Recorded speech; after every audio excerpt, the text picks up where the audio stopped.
sans savoir que j'étais secrètement propriétaire de l'entreprise pour laquelle travaillait sa maîtresse. Mon mari m'a abandonné sous la pluie avec nos triplés pour lui faire plaisir jusqu'à ce qu'il entre dans le bureau. Il ne les a pas simplement laissés là. Il l'a fait avec le moteur en marche, la vitre à moitié baissée et une autre femme assise juste à côté de lui, tandis que ses 3 enfants se tenaient là, tremblants. Ethan Bennett regarda à travers la vitre ruisselante de pluie la femme qui avait porté ses triplés et dit « Je m'ennuie presque. Je ne peux plus continuer comme ça. Elle a besoin de moi ce soir. » De l'eau coulait du capuchon de la fine veste de Claire. Noah, Lily et Grace s'accrochaient à ses jambes, leurs petites chaussures déjà trempées. Autour d'eux, le parking de l'école se vidait. Des portières de voitures rapides claquaient, des pneus éclaboussaient. Les parents se dépêchaient de ramener leurs enfants à la maison. Les gens jetaient un coup d'œil. Quelques-uns ralentissaient. Personne ne s'approchait. Personne ne l'arrêtait. Sur le siège passager, l'autre femme s'agitait avec impatience. Rachel Moore, cheveux parfaits, manteau sec. Le cordon bleu de l'entreprise qui pendait à son cou brillait faiblement sous les lumières du tableau de bord. Elle jeta un coup d'œil à Claire et aux enfants, puis sourit comme si ce n'était pas une famille qui se brisait, mais simplement un obstacle qui venait enfin d'être écarté de son chemin. Pour Ethan, Claire n'était qu'une épouse discrète qui ne comprenait pas son monde. Une femme qui restait à la maison, gérait les emplois du temps, préparait les déjeuners et menait une vie modeste. Il pensait qu'elle ne savait rien de l'entreprise qui lui versait ses honoraires de consultant.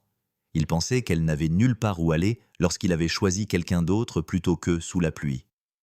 Ce qu'il ignorait, c'est que la femme qu'il avait abandonnée sur le trottoir avait signé des documents très différents bien avant la tempête. Sur tous les registres officiels de elle n'était pas seulement Claire Bennett, la femme au foyer. Elle était Claire Hart, le nom figurant sur les documents fondateurs d'une société de logistique et de conformité désormais détenue par une fiducie privée. Sur le papier, elle était une actionnaire majoritaire silencieuse. Dans la pratique, elle était la main invisible derrière un conseil d'administration. Une directrice des opérations dans le département des ressources humaines qui avait embauché Rachel, imprimé son badge et approuvé le cordon qu'elle portait. La nuit où il est parti n'était pas celle où elle a craqué. Elle avait déjà commencé à déplacer ses pions en silence, mais c'est cette nuit-là qu'elle a cessé de protéger son illusion et décidé de ne plus cacher qui était le véritable propriétaire du terrain sur lequel il se tenait et du bureau dans lequel il allait bientôt entrer, sans être préparé. Chers téléspectateurs, si vous avez ressenti ce frisson dans votre poitrine, ne passez pas simplement à autre chose comme ceux qui regardent Claire se faire laisser sous la pluie. Abonnez-vous, aimez et dites-moi dans les commentaires d'où vous regardez. Alors, nous entrons ensemble dans ce bureau lorsque tout bascule enfin. Le son qui a brisé le silence du matin n'était ni des cris ni le chaos. C'était un silence trop pesant. Claire Bennett se tenait seule dans le couloir, tenant un téléphone dont l'écran était déjà éteint. Pendant une fraction de seconde, son reflet la fixait depuis le cadre en verre, accroché au mur. Une femme d'une trentaine d'années, au regard calme, aux mains fermes, les cheveux tirés en arrière, avec une détermination tranquille. Rien en elle ne semblait fragile. Et pourtant, c'était exactement ainsi que le monde la voyait. Douce, posée, inoffensive. Ce malentendu la suivait depuis des années. Claire était le genre de femme que les gens ignoraient délibérément. Elle choisissait des couleurs neutres. Elle parlait en dernier, pas en premier. Elle posait des questions au lieu de donner son avis. À 36 ans, elle avait appris que l'invisibilité n'était pas une faiblesse. C'était une protection. Derrière elle, la maison s'animait. 3 petites voix résonnaient depuis la chambre au bout du couloir. Noah, Lily, Grace. Les triplés avaient 6 ans. Ils riaient fort, dormaient paisiblement et étaient le centre de l'univers de Claire. Elle se retourna alors qu'il courait vers elle, chaussettes dépareillées, sacs à dos à moitié fermés, se disputant déjà pour des broutilles. Elle s'agenouilla instinctivement, ajustant les bretelles, lissant les cheveux, embrassant les fronts. C'était son rythme, c'était sa vie. Ethan Bennett observait depuis le seuil de la cuisine, une tasse de café à la main. À 38 ans, il avait tout du mari confiant. Chemise repassée, chaussures cirées, posture droite et fière. Il travaillait comme consultant externe, passant d'une entreprise à l'autre, toujours à la recherche de la prochaine opportunité. Il aimait croire qu'il était le moteur de leur foyer. Pour lui, Claire était un pilier stable, rassurant, prévisible. C'était le rôle qu'elle lui avait attribué. Le petit déjeuner se déroula sans heurts. Les enfants mangèrent. Ethan consulta son téléphone. Claire prépara les déjeuners avec une efficacité acquise à force de pratique. Pas de cris, pas de tension apparente. Vu de l'extérieur, leur mariage semblait épargné par les difficultés. Mais les mariages, comme les entreprises, survivent souvent grâce à ce qui reste tacite. Des années auparavant, avant les enfants, avant la routine, Claire était quelqu'un d'autre. Le souvenir lui revint comme toujours, silencieux, ininvité. Elle avait de nouveau 24 ans, assise à un petit bureau en bois tard dans la nuit, la lueur d'un ordinateur portable éclairant des piles de papier. La voix de son père résonnait dans son esprit, ferme et assurée. Il avait été entrepreneur dans le domaine de la logistique, brillant en matière de système, obsédé par l'efficacité. Il lui avait appris le fonctionnement des chaînes d'approvisionnement avant même qu'elle puisse louer une voiture légalement. Il lui avait appris à écouter plus qu'à parler. Lorsqu'il mourut subitement, il lui laissa quelque chose que la plupart des gens ne voyaient jamais. Un capital de départ, soigneusement investi, accompagné de documents fiduciaires et d'une seule instruction écrite de sa main. Construis quelque chose d'honnête et garde ton nom irréprochable. Claire avait fait exactement cela. Sous son nom de jeune fille, Claire Hart, elle créa CB Holdings, puis la société d'exploitation qui en dépendait. Elle développa l'entreprise lentement et discrètement. Elle refusait les interviews. Elle évitait la presse. Seul son avocat, Daniel Ross, et une poignée de cadres supérieurs savaient que la femme à l'autre bout du tableau d'administration était la véritable fondatrice. Tous les autres voyaient la fiducie. Chaque décision était mûrement réfléchie, chaque signature posée, même lorsqu'elle était enceinte, fatiguée, gonflée. Seule la nuit, elle signait des contrats d'une main ferme, pendant qu'Ethan voyageait pour ce qu'il appelait des projets décisifs pour sa carrière. Un flash de mémoire traversa ses pensées. Claire, enceinte, assise seule à une table de conférence. Un stylo suspendu au-dessus du papier, un autre souvenir. Elle chuchotant au téléphone tard dans la nuit, la voix basse pour que personne ne l'entende. « Gardez-le sous le trust », avait-elle dit. « Utilisez mon nom de jeune fille pour tout. » Un autre souvenir, un dossier en cuir enfermé dans un tiroir à la maison. Les initiales CB Holdings étaient gravées sur la couverture. Elle ne l'avait jamais caché par peur. Elle l'avait caché par conviction. Claire croyait que le mariage ne devait jamais être une lutte de pouvoir. Elle croyait que l'amour fonctionnait mieux lorsqu'il ne s'agissait pas de compter les points. Ethan avait son monde de consultant. Elle gardait sa vie professionnelle séparée, ordonnée, invisible. Ethan ne lui avait jamais posé de questions. C'était cela qui comptait. La matinée avançait. Elle déposa les enfants à l'école. Un rapide baiser sur la joue. Ethan remarqua à peine le dossier. Claire le glissa plus profondément dans le tiroir avant de le fermer. Pour lui, elle était exactement à sa place à la maison, gérant la vie tranquillement, dépendant de lui. Le soir venu, la famille se réunit autour de la table. Les enfants parlaient tous en même temps, enthousiastes et joyeux. Claire écoutait, souriante, absorbant chaque détail comme elle le faisait toujours. Ethan se cala dans sa chaise, détendu, amusé par le bruit. « Tu sais, » dit-il avec désinvolture en coupant sa nourriture, « c'est une bonne chose que tu ne te soucies pas de l'argent. » La pièce se tut pendant une demi-seconde. « Ça simplifie la vie », ajouta-t-il avec un sourire, inconscient de ce qu'il venait de dire. Claire le regarda. « Vraiment ?» Elle sourit. Elle ne dit rien. Noah rit. Lily demanda plus de jus. Grace laissa tomber sa fourchette. La vie continuait, mais quelque chose avait changé, juste assez pour que cela ait de l'importance. Plus tard dans la nuit, après que les enfants se furent endormis, Claire se retrouva seule dans le couloir. La maison était calme, trop calme. Elle posa sa main sur le tiroir où reposait, intact, le dossier en cuir. Elle ne l'ouvrit pas. Pas encore. Car quelque part, au-delà des murs de cette maison silencieuse, un choix était déjà en train d'être fait. Un choix qui allait bientôt révéler la vérité au grand jour. Et lorsque cela arriverait, la femme qu'Ethan n'avait jamais remise en question ne resterait plus invisible. Le téléphone vibra une fois, brusquement, soudainement, et de manière déplacée. Claire le sentit avant de l'entendre. Ethan se figea au milieu du salon, la main déjà à moitié dans sa poche. Pendant une seconde, son expression changea, non pas de panique, ni de culpabilité, mais de calcul. Il jeta un coup d'œil à Claire, puis aux triplés étendus sur le sol avec leurs jouets, et sans un mot, Il se retourna et sortit. La porte se referma doucement derrière lui. C'est justement cette douceur qui la rendait bruyante. Claire resta immobile, le cœur battant plus vite qu'il n'aurait dû pour quelque chose d'aussi insignifiant. À travers la vitre, elle regarda Ethan qui portait le téléphone à son oreille, les épaules détournées de la maison. Sa voix baissa, basse et prudente. « Je t'ai dit pas maintenant. » Il s'arrêta, se tournant légèrement vers elle. Claire réalisa qu'elle le fixait.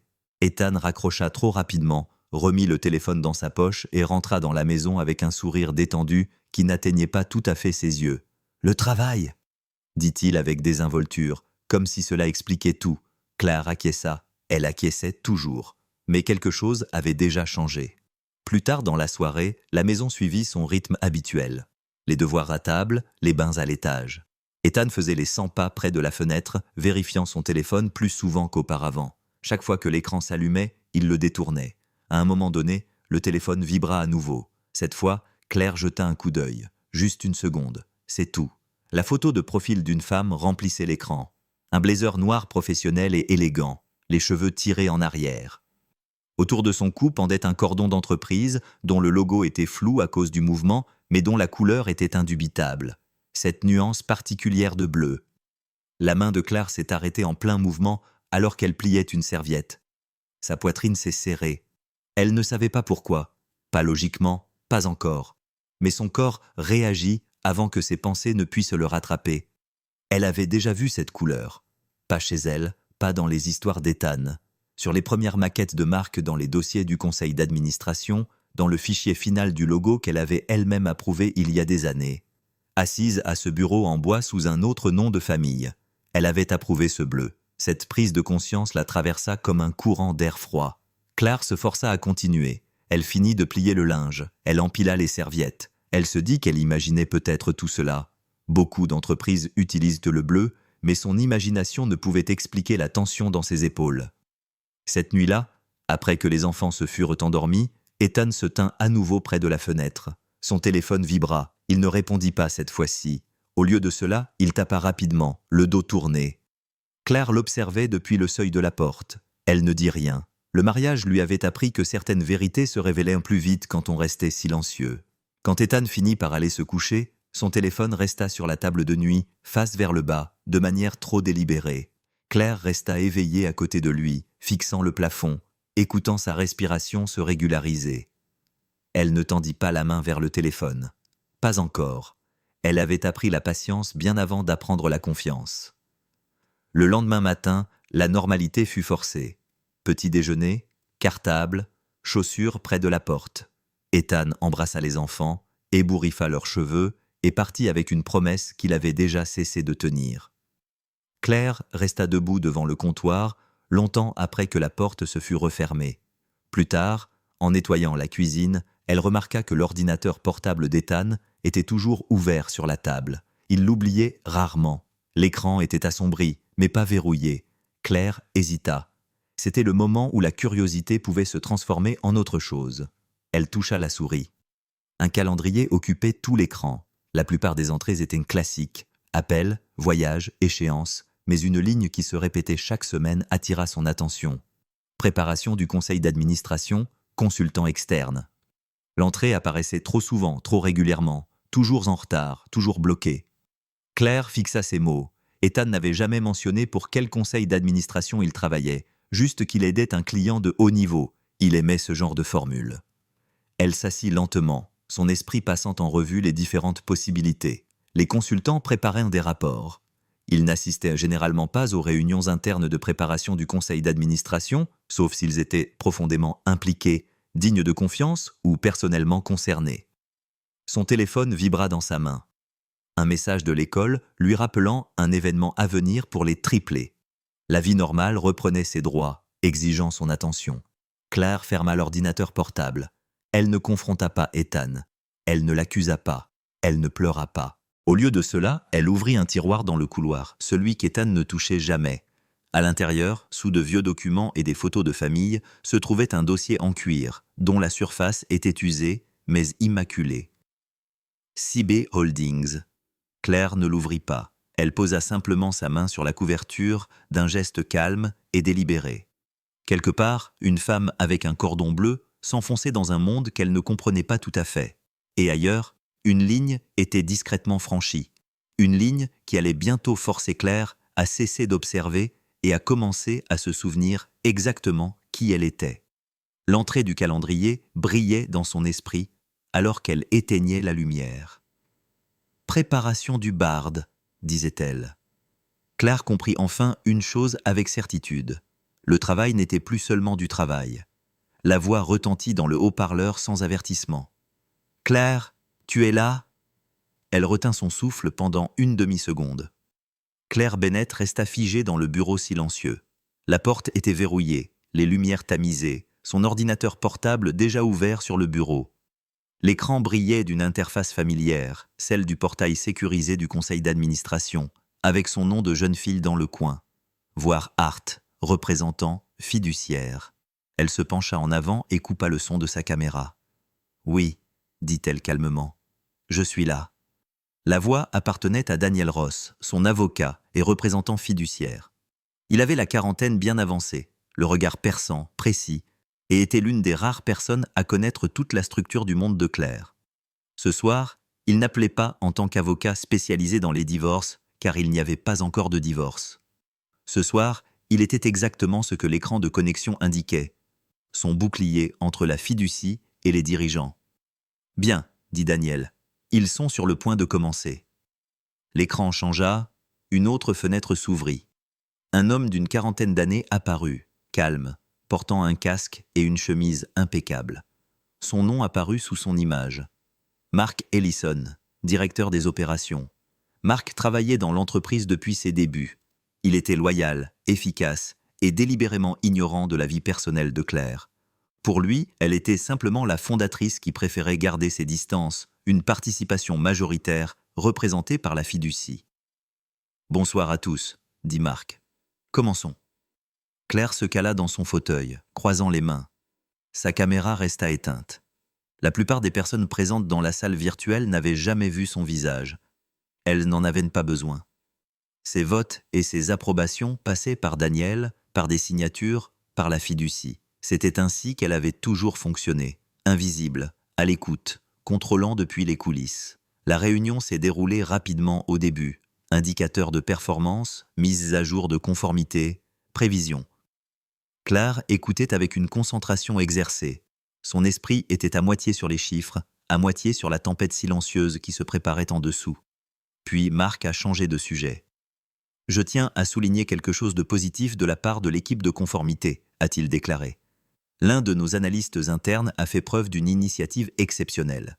Les doigts de Claire se sont légèrement crispés sur son stylo. Notre analyste de conformité, a poursuivi Mark, Rachel Moore.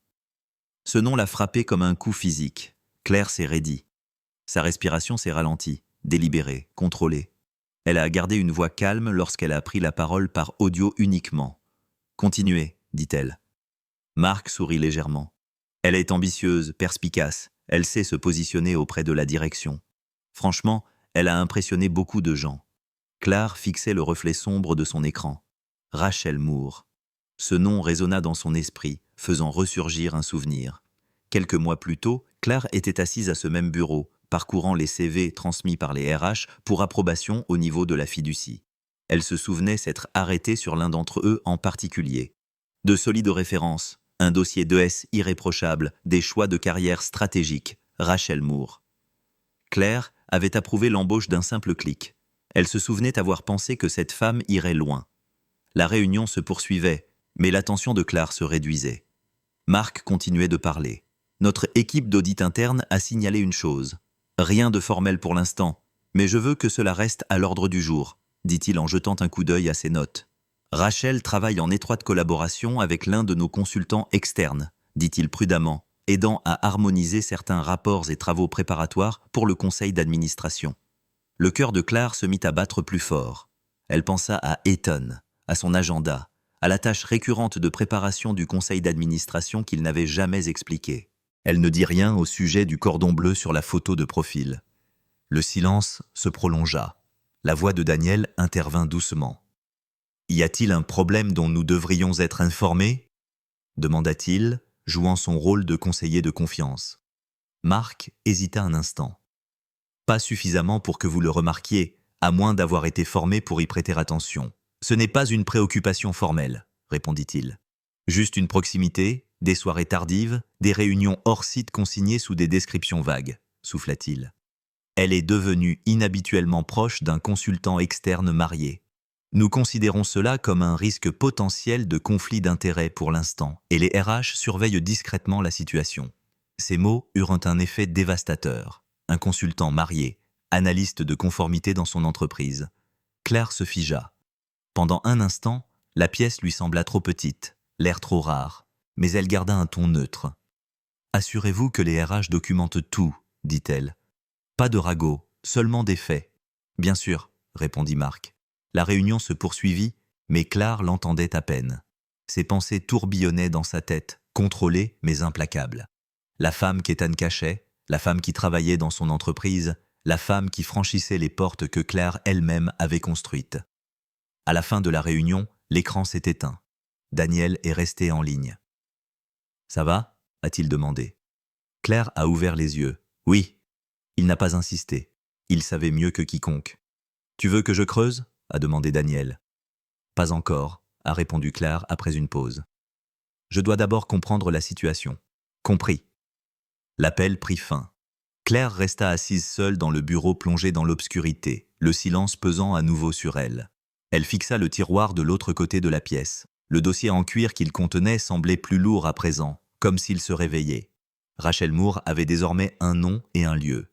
Ce que Claire ignorait encore, ce que personne ne savait, c'était jusqu'où cette trahison était déjà allée. Claire se leva lentement, son reflet à peine visible sur l'écran sombre. Quelque part, des limites étaient franchies en secret, et très bientôt, ces limites allaient apparaître de la pire manière possible. L'annonce fut faite sans prévenir, tombant dans la pièce comme un coup de tonnerre. « Je ne viendrai pas ce soir. » Claire leva lentement les yeux. Ethan se tenait près de la porte de la chambre, la cravate défaite, la veste sur le bras. Son ton était désinvolte, trop désinvolte pour ce qu'il disait. « La présentation des enfants », ajouta-t-il comme s'il venait de s'en souvenir. Le travail a pris du temps. Pendant un instant, la maison sembla insupportablement bruyante. Les triplés étaient étendus sur le sol du salon, découpant du papier coloré et collant des formes pour le petit spectacle qu'ils avaient répété toute la semaine. Leur excitation vibrait dans l'air, fragile et pleine d'espoir. Noah leva les yeux le premier. « Tu avais promis. » Ethan ne croisa pas le regard de son fils. « Je sais, mon grand. Je viendrai la prochaine fois. » Le sourire de Lily vacilla. Grace ne dit rien. Claire sentit un choc dans sa poitrine, violent et immédiat, mais son visage resta impassible. Elle avait appris depuis longtemps que les réactions pouvaient être utilisées contre elle, alors elle garda un ton neutre. « C'est la 3e fois, » dit-elle calmement. Ethan soupira, déjà à moitié habillé. « Claire, c'est important. Tu sais comment ça se passe en ce moment avec ce client. Je prépare leur conseil d'administration. » Ah, ceci. Elle savait que c'était le problème. « Vas-y, » dit-elle. Ces mots la surprirent elle-même. Ethan hésita brièvement, comme s'il attendait davantage de colère, de supplication, de résistance. Comme rien ne vint, il hocha la tête, soulagé. « Merci de ta compréhension, » dit-il, et il se tourna vers le placard. Claire le regarda faire ses valises. C'est alors qu'elle le remarqua. Le costume, sombre, sur mesure, coûteux d'une manière que les honoraires de consultant d'Ethan ne justifiaient pas tout à fait à eux seuls. Le tissu reflétait la lumière différemment. Les coutures étaient précises, délibérées, pas choisies sur un coup de tête, pas choisies uniquement pour les diapositives PowerPoint dans une salle de réunion. Elle ne fit aucun commentaire. Elle plia le linge sur le lit avec une attention particulière, chaque mouvement étant lent et mesuré. Ethan se déplaçait autour d'elle, vérifiant son téléphone, jetant un coup d'œil à son reflet. La distance entre eux semblait plus grande que la pièce. Lorsqu'il entra dans la salle de bain, Claire prit sa veste, avec l'intention de la suspendre soigneusement.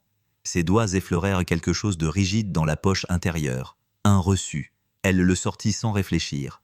Bar d'hôtel, 2 boissons, heure, fin de soirée. Facturé sur une carte de crédit professionnelle que la société avait délivrée à Ethan strictement pour les déplacements des clients. Elle retint son souffle. Pendant une fraction de seconde, la pièce bascula. Non pas parce qu'elle ne comprenait pas ce qu'elle voyait, mais parce qu'elle comprenait. 2 vers, pas seul, et une dépense qu'il n'avait pas le droit de facturer de cette manière. Claire plia soigneusement le reçu et le glissa dans la poche. Elle suspendit la veste exactement là où elle était. Ethan réapparut quelques instants plus tard, l'air serein. Il l'embrassa rapidement sur la joue, déjà distrait, déjà parti. « Je t'appelle plus tard », dit-il. Elle acquiesça. La porte se referma derrière lui avec une finalité qui s'installa profondément en elle. Claire resta là longtemps après que ses pas se furent évanouis, écoutant le murmure tranquille de la maison. Les voix des triplés lui parvenaient du salon. Plus basses maintenant, plus discrètes. Elle se dirigea vers eux. Noah leva à nouveau les yeux. « Papa va venir ?» Claire s'agenouilla devant eux, le cœur serré, mais refusant de le montrer. Elle leur sourit gentiment et calmement. « Pas ce soir, » dit-elle, « mais je serai là. » Oh, cela avait toujours été vrai. Une fois les enfants endormis, Claire s'assit seule à la table de la cuisine. L'horloge faisait tic-tac doucement. Son téléphone était posé devant elle, l'écran éteint. Elle pensa au cordon bleu, du nom de Rachel Moore, qui résonnait dans la réunion du conseil d'administration, des entrées du calendrier, du reçu. Ce n'était plus un soupçon. C'était une tendance. Pourtant, Claire n'appela pas Ethan. Elle ne lui demanda pas d'explication qui ne ferait que lui apprendre à mieux mentir. Au lieu de cela, elle se leva et se dirigea vers le couloir. Elle ouvrit le tiroir. Le dossier en cuir l'attendait à l'intérieur, comme toujours. Cette fois, elle le sortit. Elle le posa sur la table, l'ouvrit et regarda les documents qu'il contenait, non pas comme quelque chose de distinct de son mariage, mais comme quelque chose qui désormais le croisait. Puis elle prit son téléphone. Ses doigts planèrent au-dessus de l'écran. Elle tapa un seul mot à Daniel. « Continue ». Elle le fixa longuement. Puis, pour la première fois, elle n'appuya pas sur « Envoyer ».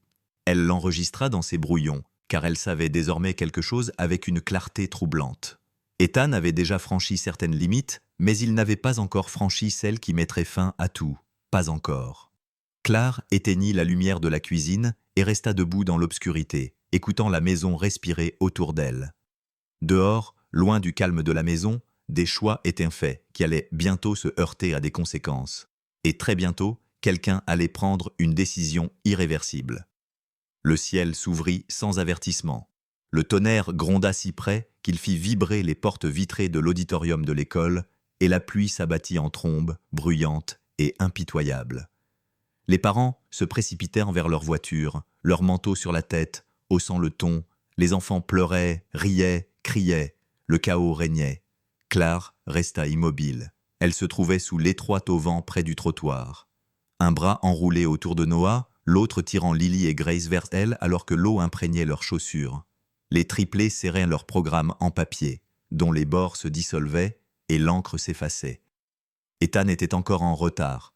Claire vérifia son téléphone. Aucun appel manqué, aucun message. Seulement l'heure qui s'affichait, chaque seconde s'étirant à l'infini. « Il a dit qu'il serait là », murmura Grace, sa voix étouffée par le rugissement de la pluie. « Il sera là », répondit Claire machinalement. Mais alors même qu'elle parlait, quelque chose se serra dans sa poitrine. Ce n'était ni de la peur, ni de la panique, mais une prise de conscience. Le genre de calme qui précède la vérité. Des phares transperçaient de la pluie. Une voiture familière ralentit près du trottoir. Le visage de Noah s'illumina. « Papa !» La voiture s'arrêta. Le moteur tournait au ralenti, les essuie-glaces balayant la tempête. La vitre s'abaissa à moitié. Ethan était assis au volant, sec, propre, sa veste impeccable. Il ne sortit pas. Claire s'avança instinctivement, la pluie trempant ses manches, ses cheveux collés à son visage. Elle se pencha pour que les enfants puissent en le voir clairement. C'est alors qu'elle vit le siège passager. Une femme était assise là, la trentaine, élégante, posée, un manteau sombre parfaitement drapé sur ses épaules, épargné par la tempête. Ses cheveux étaient lisses, son maquillage intact. Autour de son cou, même dans cet état, on pouvait clairement distinguer un cordon bleu de l'entreprise. Cette fois, le logo n'était pas flou. C'était exactement l'emblème que Claire avait approuvé des années auparavant. Rachel Moore regarda droit devant elle, puis se tourna lentement vers Claire et lui sourit. Pas gentiment, pas maladroitement, avec impatience. Ethan s'éclaircit la gorge. Il ne regarda pas les enfants en premier. Il regarda Claire. « Je ne peux plus continuer comme ça, » dit-il d'une voix neutre, comme s'il récitait une décision qu'il avait déjà répétée. « Elle a besoin de moi ce soir. Je passe à autre chose, Claire. Ça ne marche pas. » Ces mots tombèrent comme un coup de massue. Lily eut le souffle coupé. Noah se figea. Grace serra plus fort le manteau de Claire. Claire sentit la pluie la tremper davantage, la refroidir davantage, mais son esprit devint étrangement calme. Le temps ralentit, chaque détail devint net. La façon dont les mains d'Ethan restèrent sur le volant, la façon dont il évitait le regard de Noah, la façon dont le regard de Rachel se posait brièvement sur les enfants, puis revenait sur Claire, mesuré et dédaigneux. Elle sait, Claire comprit. Rachel savait qu'il était marié, elle savait qu'il avait des enfants, et elle était là quand même. « Papa, » dit Noah doucement, « tu rentres à la maison ?» Ethan les regarda enfin. Pendant une fraction de seconde, quelque chose qui ressemblait à de l'hésitation traversa son visage. Mais cela passa rapidement, remplacé par de la détermination et un instinct de survie plus laid. « Je te parlerai plus tard, » dit-il en passant déjà la vitesse. « C'est mieux pour tout le monde. » Claire serra les enfants contre elle, les protégeant de la pluie et de lui.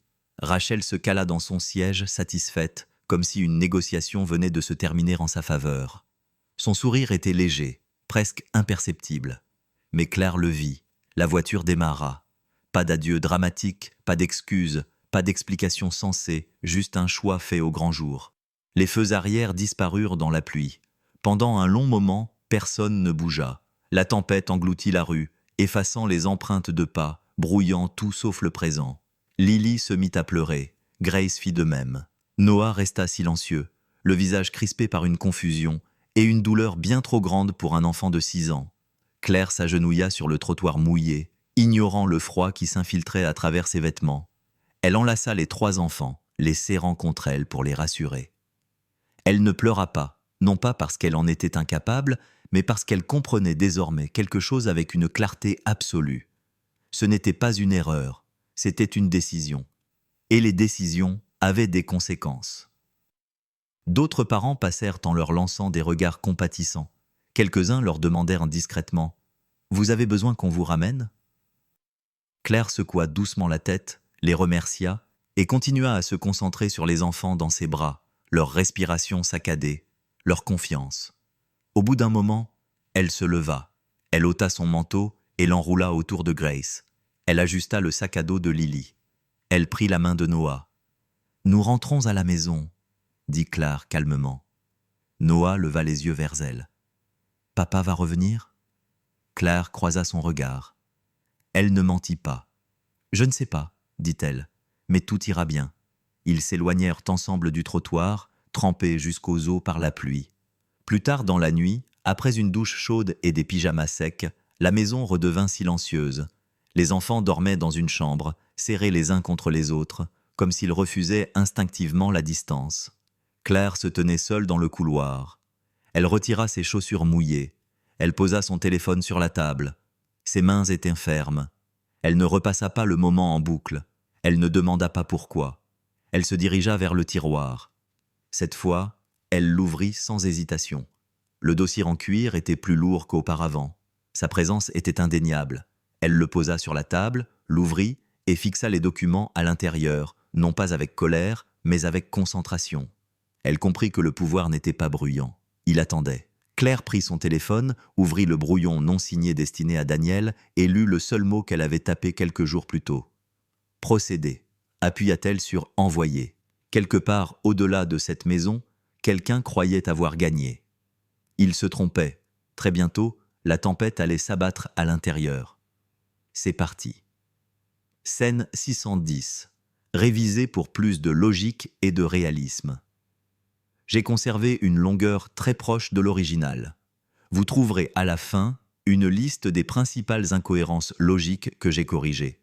Le bruit du verrou qui s'ouvrait était plus fort que le tonnerre.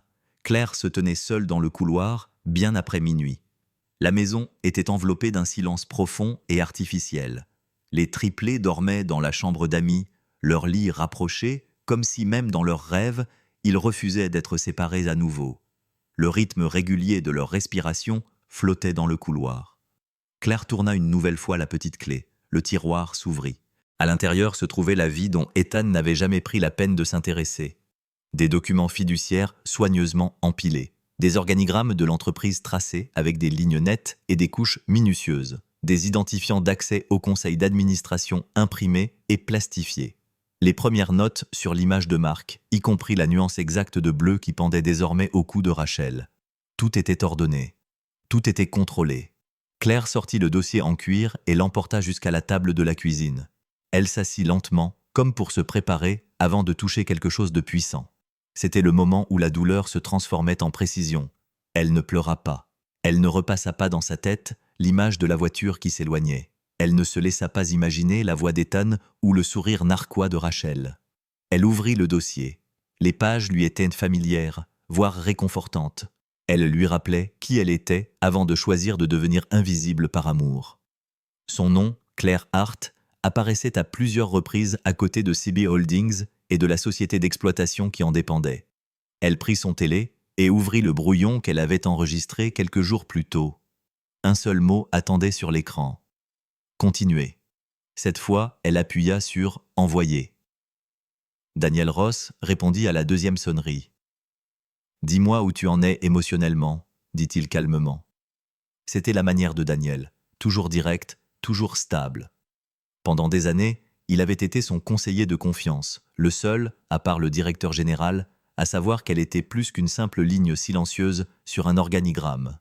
« Je suis concentré », répondit Claire. Silence. « Alors tant mieux, » dit Daniel. « Nous allons agir avec prudence. Nous allons préserver tes rôles. Fondatrice, administratrice et épouse envisageant un éventuel divorce. Pas de chevauchement impulsif. » Ils se sont rencontrés l'après-midi suivant dans le bureau de Daniel, loin de chez elle, loin des émotions. Claire est arrivée seule. Daniel la connaissait depuis suffisamment longtemps pour comprendre que lorsqu'elle ne haussait pas le ton, c'est que quelque chose de grave se passait. Il lui a exposé la réalité sans ménagement. « Si vous décidez de porter plainte, a-t-il dit, nous ne nous appuierons pas sur des sentiments blessés. Nous nous appuierons sur des faits. Nous documenterons l'adultère et l'utilisation abusive des ressources de l'entreprise. Le timing est important. La manière dont nous obtenons ces preuves est encore plus importante. » Claire acquiesça. « Je ne veux pas de scandale. Je veux la vérité. Et je veux que les enfants soient protégés. » « Alors, nous allons gérer cela sur deux fronts, » dit Daniel. « Premièrement, sur le plan professionnel. En tant que fondatrice et actionnaire majoritaire, vous avez le droit à un examen complet de toute violation de la conformité, en particulier lorsqu'elle implique un consultant et un membre du personnel. Deuxièmement, sur le plan personnel. En tant que votre avocat, je vous protège, vous et les enfants, dit-il en faisant glisser un dossier sur le bureau. Vous restez à l'écart de cette affaire. Nous laissons les processus internes faire leur travail. C'est très bien, dit Claire doucement. Je suis à l'écart depuis des années. La bouche de Daniel esquissa quelque chose qui ressemblait presque à un sourire. Je vais faire appel à quelqu'un qui est se spécialiser dans les fautes professionnelles internes, uniquement du côté de l'entreprise. Elle me rendra compte. Je filtrerai ce qui est important pour le divorce. Son nom, demanda Claire. Maya Halt. La deuxième réunion eut lieu 2 jours plus tard dans un café tranquille, loin des habitudes de Claire. Maya arriva la première. Elle avait une quarantaine d'années, était vêtue simplement et avait une posture alerte sans tension. Elle était une ancienne enquêtrice d'entreprise. Elle était spécialisée dans les fautes professionnelles internes et les révélations discrètes. Pour les employés, elle était la dernière personne que l'on souhaitait voir s'intéresser à son nom. « Vous ne voulez pas de drame », dit Mia lorsque Claire s'assit. « Vous voulez des preuves ?» ?»« Oui, » répondit Claire, « seulement des preuves et uniquement celles que nous pouvons obtenir de manière légale. » Mia approuva la réponse d'un signe de tête. « Alors nous allons bien nous entendre. » Elles ne parlèrent pas de sentiments, elles discutèrent de limites. « Ce dont nous avons besoin, » expliqua Maya en sortant une tablette de son sac, « ce sont des preuves documentées d'utilisation abusive des ressources de l'entreprise, des communications vérifiées pendant les heures de travail et des habitudes d'accès qui enfreignent la politique. Parce que votre propriétaire, le conseil d'administration et les ressources humaines ont autorisé un examen interne complet. Elle tourna légèrement l'écran pour que Claire puisse voir. Les reçus d'hôtel apparurent en premier. Même bar, même endroit, plusieurs dates, tous facturés sur une carte de voyage interne délivrée à Ethan pour cet engagement majeur, dans des hôtels où il n'avait pas réservé de chambre. Maya a mentionné des frais de bar pour des nuits où aucune réunion avec des clients n'était prévue. Vous ne pouvez pas l'expulser de l'entreprise. Il n'est pas un employé, mais vous pouvez prouver qu'il a enfreint la politique et trahi la confiance. Des emails ont suivi. Courts, familiers, au ton intime. Ethan et Rachel. Des objets de courriel concernant la préparation du conseil d'administration qui se transformaient en projet de dîner à mi-chemin dans la conversation. Envoyé pendant les heures de bureau, a déclaré Maya, supprimé, supprimé, supprimé, supprimé, supprimé, supprimé, supprimé, supprimé, supprimé par les deux de leur boîte de réception. Des copies archivées sont restées sur le serveur. Votre service informatique s'est montré très coopératif une fois qu'il a reçu les instructions de la Fondation. Les images de vidéosurveillance ont suivi. Accès au bureau tardant la nuit. 2 silhouettes entrant séparément à quelques minutes d'intervalle. Sortant ensemble près de 2 heures plus tard. Son badge, puis le sien. Maya a dit que c'était des nuits différentes, sans réunion prévue dans le système. Les RH avaient signalé ce comportement comme un problème potentiel de professionnalisme. Maintenant, cela fait partie d'un tableau plus large. Enfin, les notes de frais, les chiffres ajustés, les catégories modifiées, les repas personnels enregistrés comme des dîners, avec des clients qui se chevauchaient avec les reçus du bar. Claire sentait une pression constante derrière ses yeux, mais gardait une expression calme. Ce n'était pas le chaos, c'était une structure. Cette nuit-là, après que les enfants se soient rendormis, Claire s'est assise à la table de la cuisine avec son ordinateur portable ouvert. Des emails du directeur général, Mark Ellison, l'attendaient dans sa boîte de réception. Des mises à jour de routine, des notes sur les performances. Elle les lut attentivement, avec une nouvelle compréhension. Le nom de Rachel Moore apparaissait plus d'une fois. Excellente initiative. Forte adhésion au leadership. Confiance interne rapide. Claire ferma lentement son ordinateur portable. Toutes les pièces du puzzle s'assemblaient. Pourtant, elle ne contacta pas Ethan. Pourtant, elle n'avertit pas Rachel. Le silence n'était pas une faiblesse, c'était un espace. 2 semaines passèrent. L'enquête s'approfondissait discrètement, méthodiquement. Claire maintenait ses habitudes, déposer les enfants à l'école, les devoirs, le dîner, la stabilité pour les enfants. Le soir, elle passait en revue les résumés expurgés de Daniel. Le matin, elle souriait. Un soir, alors qu'elle rinçait la vaisselle, son téléphone vibra. « Maya, il y a autre chose », dit Maya. Claire posa l'assiette. « Quoi ? J'ai élargi la recherche », continua Maya. Grâce à cela, nous vérifions tous les fichiers non professionnels stockés dans le compte cloud professionnel de Rachel. Elle avait été négligente. Claire ne dit rien. Des messages.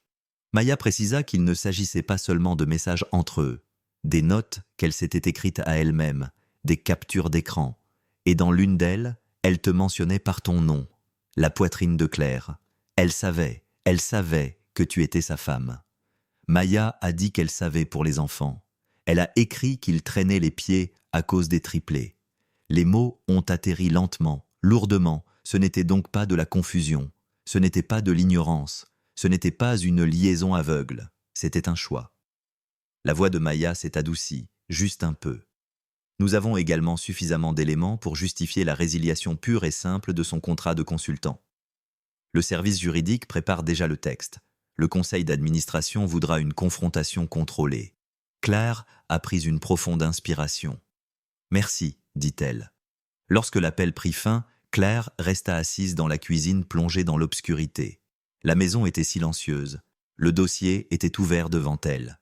Elle toucha le bord des documents, s'observant elle-même. Quelque part, Rachel croyait qu'elle était intouchable. Quelque part ailleurs, Ethan croyait que le silence était synonyme de sécurité. Ils avaient tous les deux tort. Et très bientôt, quelqu'un allait entrer dans une pièce qu'ils pensaient contrôler pour se rendre compte qu'elle ne leur avait jamais appartenu. La dispute éclata sans crier gare. « Tu m'avais dit que c'était réglé. » La voix de Rachel Moore résonnait dans l'enregistrement, aiguë et saccadée. Rien à voir avec le calme et l'assurance dont elle faisait preuve au bureau. La vidéo tremblait légèrement, filmé à partir d'un téléphone posé à l'envers sur une table, la caméra inclinée juste assez pour capturer la mâchoire serrée d'Ethan et ses allées et venues agitées. « J'ai dit que je m'en occuperais, » rétorqua Ethan. « Tu exagères. »« Non, » répliqua Rachel. « Les audits ne se font pas tout seuls, les gens surveillent. » La pièce à l'écran était inconnue de Claire. Moderne, coûteuse, temporaire, une suite d'hôtels. Elle reconnut le logo de la chaîne hôtelière grâce au reçu que Maya lui avait déjà montré. L'enregistrement continua. Rachel se tenait et près de la fenêtre, les bras croisés fermement contre sa poitrine. Elle n'était plus aussi raffinée. Pas de cordon, pas de sourire forcé, juste la peur qui transparaissait. « Tu m'avais promis, » dit-elle. « Tu as dit qu'elle était hors jeu. » Ethan cessa d'arpenter la pièce. « J'ai dit que je m'en occupais. » Ce n'est pas la même chose. Rachel dit « Elle n'est pas stupide, Ethan.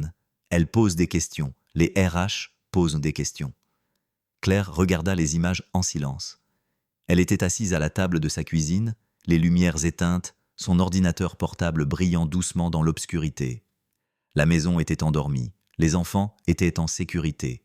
Cet instant appartenait uniquement à la vérité. À l'écran, Ethan passa une main dans ses cheveux. « Tu paniques pour rien. Le conseil m'apprécie. Personne ne s'en prendra à toi. » Rachel eut un rire sec et sans humour. « Tu n'en sais rien, » dit-elle. Elle s'approcha de lui et baissa la voix. « Si cela se retourne contre moi, » dit-elle lentement, délibérément, « je dirais que tu m'as poursuivi. Je dirais que tu as utilisé ton influence en tant que consultant pour faire pression sur moi. Et je leur donnerai tout. » Ethan se figea.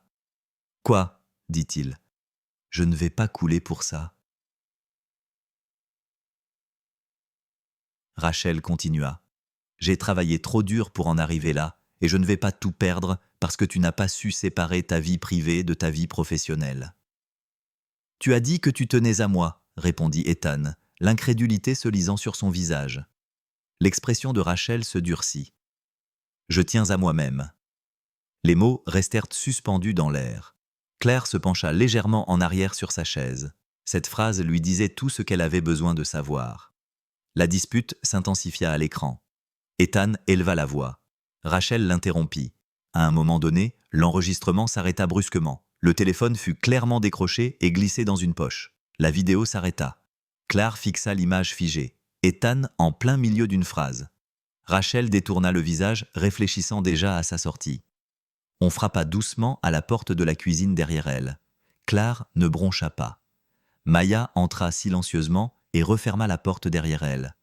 Elle se comportait comme à son habitude, calme, efficace, observatrice. « Enregistré il y a 3 jours, » dit Maya en posant sa tablette à côté de l'ordinateur portable. « C'est elle qui a commencé, » répondit Claire d'un signe de tête. « Où l'as-tu trouvée ?»« Dans un dossier personnel qu'elle a créé sur son disque dur professionnel, » répondit Maya. Elle l'avait étiqueté au cas où. Il a été signalé lorsque nous avons élargi les paramètres de recherche. Comme il se trouve sur les systèmes de l'entreprise, le service juridique a autorisé son utilisation. Claire expira lentement. Elle avait peur, dit Claire, mais pas pour les bonnes raisons. Non, Maya était d'accord. Mais cet enregistrement renforce tout. Il montre qu'elle savait qu'il était marié. Il montre qu'elle avait anticipé les conséquences. Il montre qu'elle était prête à le sacrifier pour se sauver. Claire ferma l'ordinateur portable. « Elle ne l'a pas trahi pour moi, » dit Claire doucement. « Elle l'a trahi pour elle-même. » Maya l'observait attentivement. « C'est généralement comme ça que ça se passe. » Elles restèrent assises en silence pendant un moment. L'esprit de Claire fonctionnait méthodiquement, plaçant cette nouvelle pièce dans le tableau d'ensemble. La liaison, le détournement de fonds de l'entreprise, la tromperie, et maintenant l'intention avérée de mentir si elle était acculée. Rachel n'était pas loyale, elle était stratégique, et cette stratégie pouvait être utilisée pour la phase suivante. Maya a dit que les RH et le service juridique avaient proposé une réunion conjointe. Officiellement, il s'agit d'une réunion préparatoire du conseil d'administration pour évaluer les performances des consultants. Officieusement, c'est là qu'ils les confronteront tous les deux à cette affaire. « Et je serai là », dit Claire. Maya acquiesça. « Si tu veux te présenter comme fondatrice, c'est le moment. Le conseil d'administration a déjà été informé lors d'une réunion à huis clos. Ils te soutiennent. »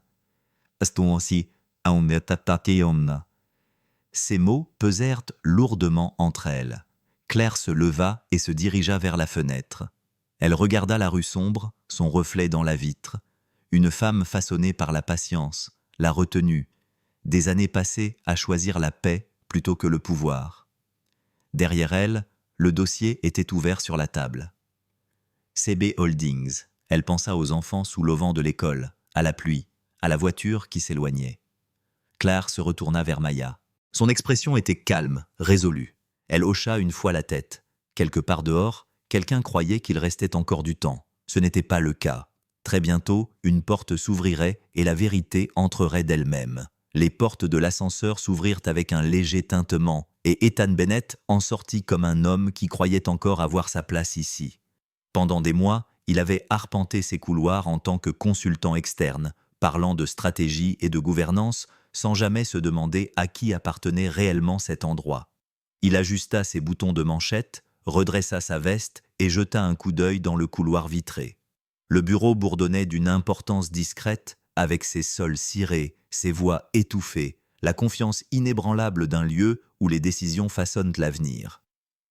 Ethan marchait avec aisance. C'était un territoire familier. C'était là qu'il se sentait puissant. Derrière lui, Rachel Moore sortit de l'ascenseur avec plus de prudence. Elle semblait calme en apparence, les talons fermes, les cheveux parfaits, mais ses yeux bougeaient trop rapidement. Ses épaules étaient tendues. Le cordon bleu de l'entreprise pesait plus lourd que jamais autour de son cou. « Tu te fais trop de soucis », murmura Ethan tandis qu'il marchait. « Ce n'est qu'une réunion d'information du conseil d'administration. Ils veulent probablement discuter de mes recommandations. » Et not so. Rachel esquissa un sourire forcé, bien sûr, mais elle n'y croyait pas. Ils entrèrent ensemble dans la salle de conférence. Les membres du conseil d'administration étaient déjà assis, hommes et femmes en costume sur mesure, tablettes ouvertes, expression neutre. À l'autre bout de la table était assise Linda Harris, la directrice des ressources humaines, calme et attentive. À côté d'elle se trouvait Michael Grant, le conseiller juridique externe, qui feuilletait un mince dossier avec une concentration silencieuse. Mark Ellison, le directeur des opérations, était assis près du centre, la posture tendue mais posée. Ethan hocha la tête avec assurance en prenant place près du milieu.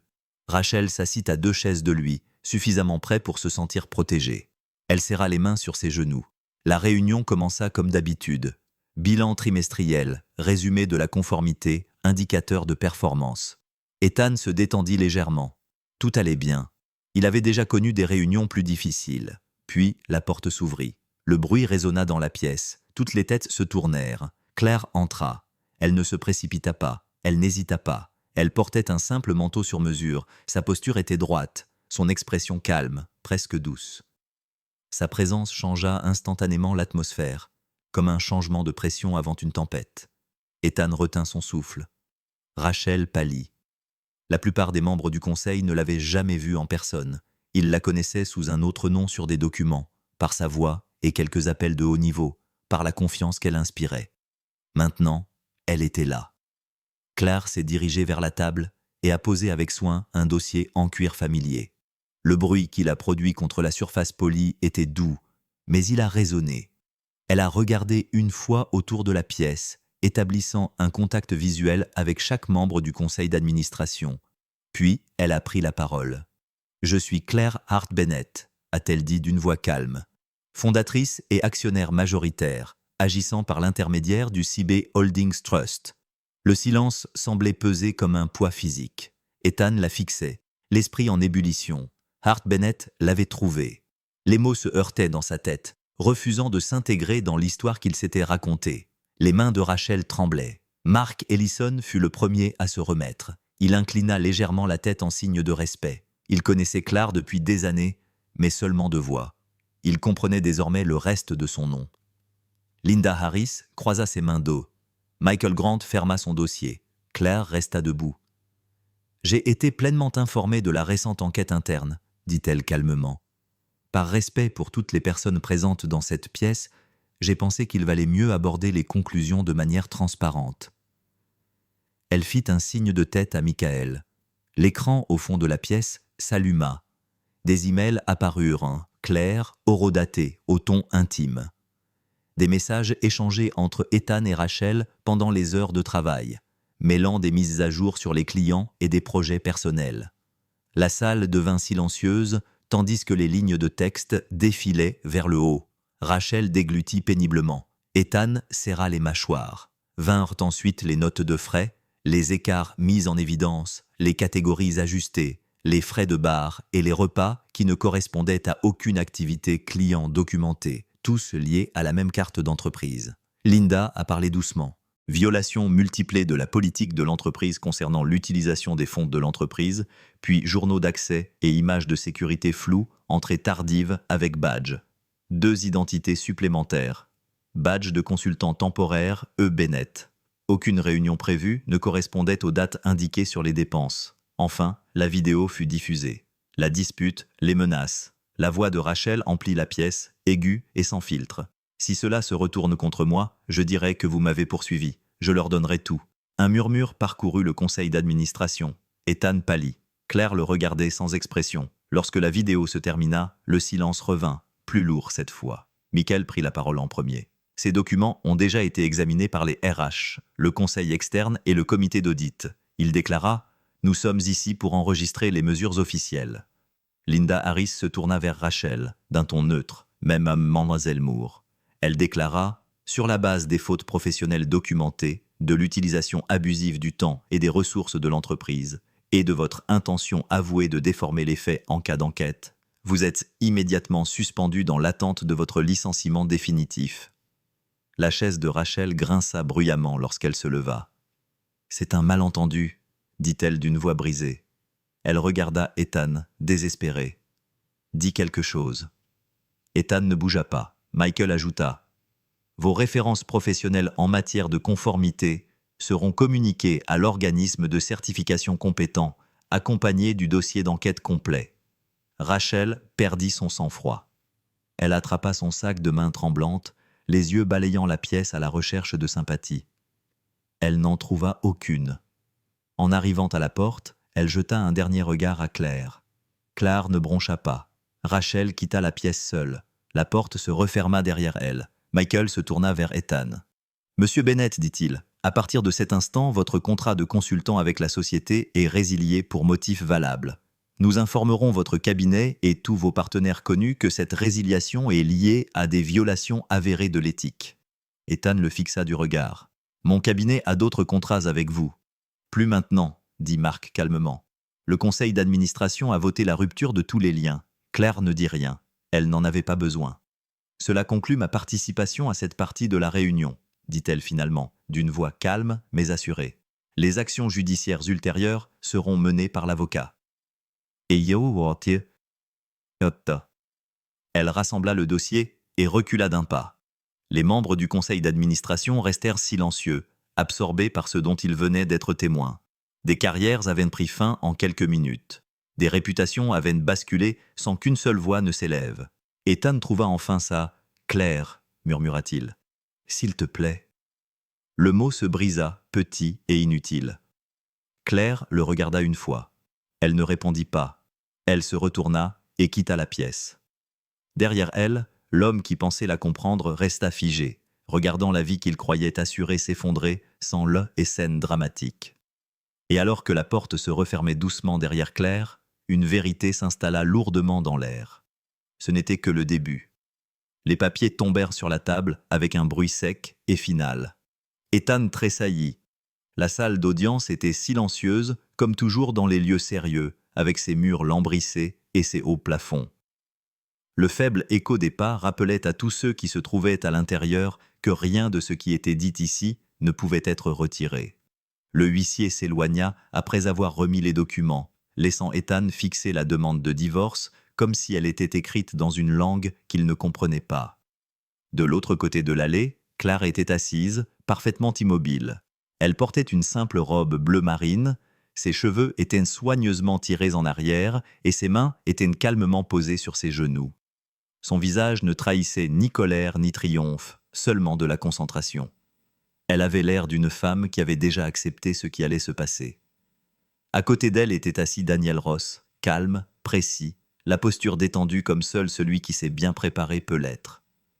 Il avait guidé Claire à chaque étape, séparant ce qui relevait des dossiers de l'entreprise de ce qui relevait du tribunal des affaires familiales.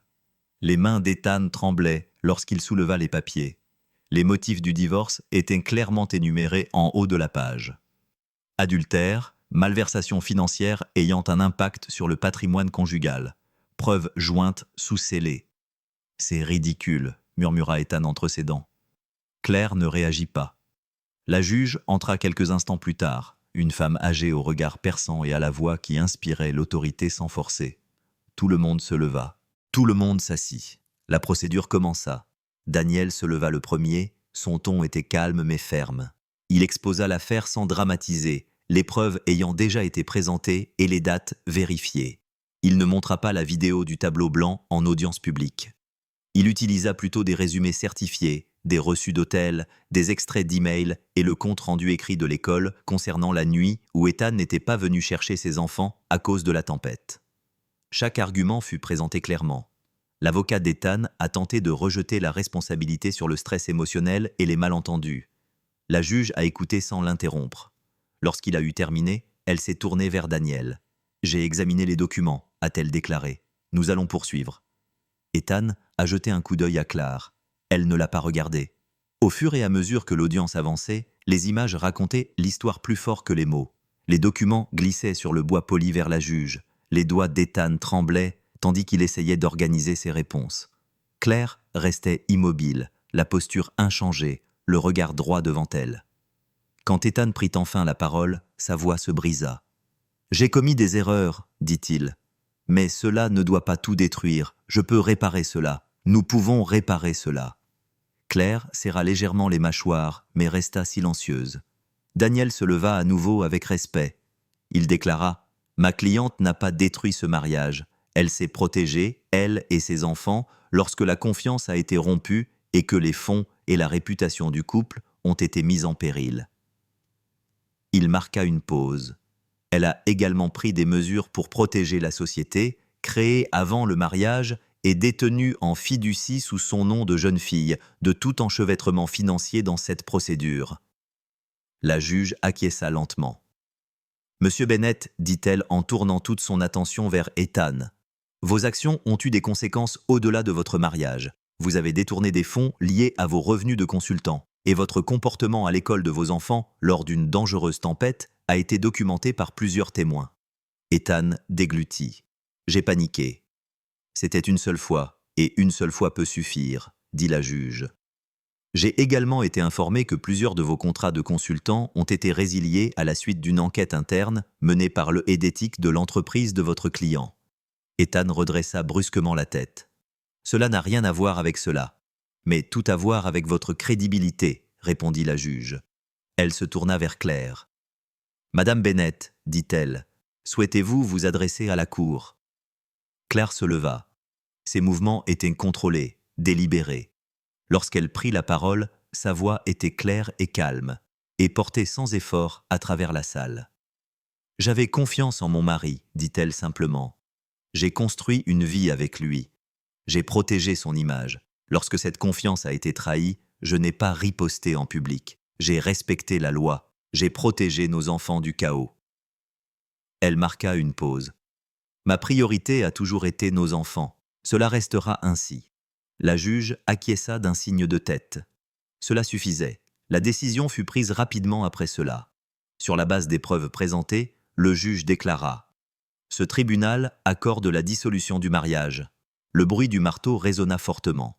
Monsieur Bennett n'aura aucun droit sur CB Holdings ou l'une de ses filiales opérationnelles, car ses actifs ont été créés et placés en fiducie avant le mariage. Ethan retint son souffle. Les autres biens matrimoniaux seront répartis comme indiqué dans l'accord présenté au tribunal concernant les enfants. Le juge poursuivit. La garde physique principale est accordée à Madame Bennett. Compte tenu du comportement récent de Monsieur Bennett, les visites seront initialement supervisées.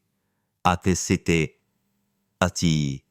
Une révision étant prévue après une période démontrant sa constance et sa responsabilité, Claire ferma les yeux un instant. Ce n'est pas un sentiment de triomphe, mais de soulagement qui l'envahit. Ethan resta figé, le regard fixe, comme s'il attendait que quelqu'un mette fin à tout cela. personne ne le fit. La juge regarda Claire droit dans les yeux, d'un ton plus doux, mais tout aussi ferme. « Madame Bennett, dit-elle, vous êtes libre d'aller de l'avant. »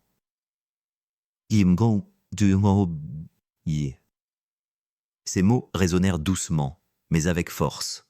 Claire acquiesça d'un signe de tête. Alors que la salle d'audience commençait à se vider, Ethan se tourna enfin vers elle, le désespoir brisant son sang-froid.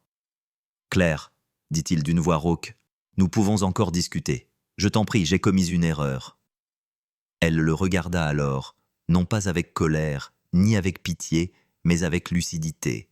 Elle ne répondit pas. Claire se retourna et sortit aux côtés de Daniel, ses pas résonnant sur le sol en marbre. Derrière elle, un chapitre se terminait. Devant elle, quelque chose d'autre l'attendait. Quelque chose qui ne reposait pas sur la survie, mais sur le choix. Et très bientôt, Claire déciderait à quoi ressemblerait sa liberté. La salle devint silencieuse dès que Claire monta sur scène. Des centaines de regards se levèrent d'un seul coup. Les conversations s'interrompirent en plein milieu d'une phrase. Le bourdonnement sourd de la salle de réunion de l'entreprise disparut, remplacé par un silence électrique. Pour la première fois, beaucoup d'entre eux la voyaient non pas comme un nom sur des documents, ni comme la représentante de la fiducie, mais comme une femme se tenant ouvertement au centre de tout ce qu'elle avait construit. Claire Bennett, Claire Hart Bennett. Comme la diapositive derrière elle, Reed se tenait droite. Ses mains ne tremblaient pas. Son visage ne reflétait aucune colère, seulement de la certitude. Derrière elle, le logo de l'entreprise brillait sur l'écran, propre, stable, familier. Au premier rang était assis Mark Ellison, le directeur général, dans une posture respectueuse, l'air sérieux. Il avait guidé l'entreprise dans les suites immédiates du scandale. Il regardait maintenant la fondatrice entrer dans la lumière. Claire s'avança vers le podium. Elle n'éleva pas la voix. Elle n'en avait pas besoin. « Cette entreprise a été fondée sur l'intégrité, » dit-elle d'une voix calme et claire. « Sur des systèmes qui fonctionnent, sur des personnes qui font ce qu'il faut même quand personne ne les regarde. » Elle laissa ces mots faire leur effet pendant un instant. Récemment, cette confiance a été mise à l'épreuve, non pas par vous tous, mais par quelques-uns. Des choix ont été faits qui ont trahi les normes que nous avons établies. Ces choix ont été traités en privé, de manière équitable et ferme. Un murmure de soulagement parcourut la salle. Les gens avaient entendu des rumeurs. Ils avaient désormais la confirmation que la direction ne les avait pas ignorés. Le pouvoir n'excuse pas la trahison, poursuivit Claire, et le silence ne doit jamais être confondu avec la faiblesse. Quelques têtes se levèrent dans la salle. Nous commettons tous des erreurs, dit-elle. Ce qui nous définit, c'est la façon dont nous en assumons la responsabilité. À partir d'aujourd'hui, nous mettons en place des limites plus claires concernant les consultants externes, une surveillance plus stricte des cartes de crédit d'entreprise et une formation éthique élargie pour tout le monde, y compris les dirigeants. Elle fit une pause. J'attends la même chose de moi-même. Ces mots étaient simples et tout à fait vrais. Quand vous voyez mon nom sur des documents, dit-elle, je ne veux plus que cela vous semble distant. Je veux que vous sachiez qu'il y a une personne derrière ce nom qui protégera cet endroit et les gens qui s'y trouvent. Quand elle s'est éloignée du podium, le silence a fait place à des applaudissements. Pas frénétiques, pas effrénés, mais forts, unis, mérités. Claire a hoché la tête en signe de reconnaissance et a quitté la scène sans attendre davantage. À l'extérieur du bâtiment, la lumière de l'après-midi était douce. Les triplés se tenaient près de l'entrée avec un ami de la famille en qui ils avaient une confiance, leurs sacs à dos à leurs pieds, balançant leurs jambes avec impatience pendant qu'ils attendaient. Noah l'a aperçu le premier. Maman. Ils ont couru vers elle tous en même temps. Claire s'agenouilla immédiatement, se mettant à leur hauteur et les serra tous les trois dans ses bras. Elle les respira, chaleureuse, solide, rassurante. « Nous sommes en sécurité », dit-elle doucement, en les regardant chacun dans les yeux. « Et nous allons de l'avant. » Lily sourit. Grace la serra plus fort dans ses bras. Noah acquiesça, comme si cette promesse suffisait, car c'était le cas. De l'autre côté de la ville, dans un petit appartement peu meublé, Ethan était assis seul. La pièce était vide. Pas de photos au mur, pas de bruit. Son téléphone était posé sur la table à côté de lui, l'écran éteint, les emails sans réponse. Les messages de ses anciens collègues restaient non lus, certains polis, d'autres froids, tous distants. Rachel avait cessé de répondre depuis des semaines. Il avait appris par quelqu'un d'autre qu'elle avait accepté un emploi hors de l'État, un poste moins élevé, sans rôle de direction. Sa réputation la suivait discrètement, comme c'est souvent le cas avec la vérité. Elle ne l'avait plus jamais recontacté. Ethan se pencha en arrière sur sa chaise, fixant le plafond. Pour la première fois, il n'y avait personne d'autre à blâmer que lui-même. Ce soir-là, Claire mit les enfants au lit. Elle s'attarda plus longtemps que d'habitude, écoutant leur respiration, lissant leurs cheveux. Lorsqu'elle éteignit la lumière, elle resta un instant dans l'embrasure de la porte, laissant le silence s'installer. Dans le couloir, le tiroir restait ouvert. Le dossier en cuir reposait à l'intérieur, plus caché, plus lourd. Claire le referma doucement. Plus tard, debout près de la fenêtre, elle regarda la dernière lueur disparaître du ciel. Elle réfléchit à tout ce qu'elle avait été et à tout ce qu'elle avait choisi de devenir. Elle avait aimé profondément. Elle avait fait pleinement confiance. Et lorsque cette confiance avait été trahie, elle ne s'était pas perdue en essayant de le prouver. Elle avait attendu. Elle s'était préparée. Elle avait agi. Son téléphone vibra doucement, lui signalant un message de Marc confirmant l'ordre du jour de la prochaine réunion du conseil d'administration et les mises à jour de la politique éthique. Elle sourit faiblement et le posa. Demain apporterait de nouveaux défis, de nouvelles décisions, de nouvelles responsabilités. Mais ce soir, elle trouvait la paix et la force, et un avenir construit selon ses propres conditions. Alors qu'elle se détournait de la fenêtre, une vérité silencieuse la suivait comme un écho constant. Il pensait que l'amour la rendait faible. Il n'avait jamais réalisé que cela la rendait patiente. J'espère que vous avez pris autant de plaisir à le regarder que j'en ai pris à le créer. Aimez, partagez et commentez les leçons que vous en avez tirées. Dites-moi d'où vous le regardez dans les commentaires ci-dessous. À bientôt dans mon prochain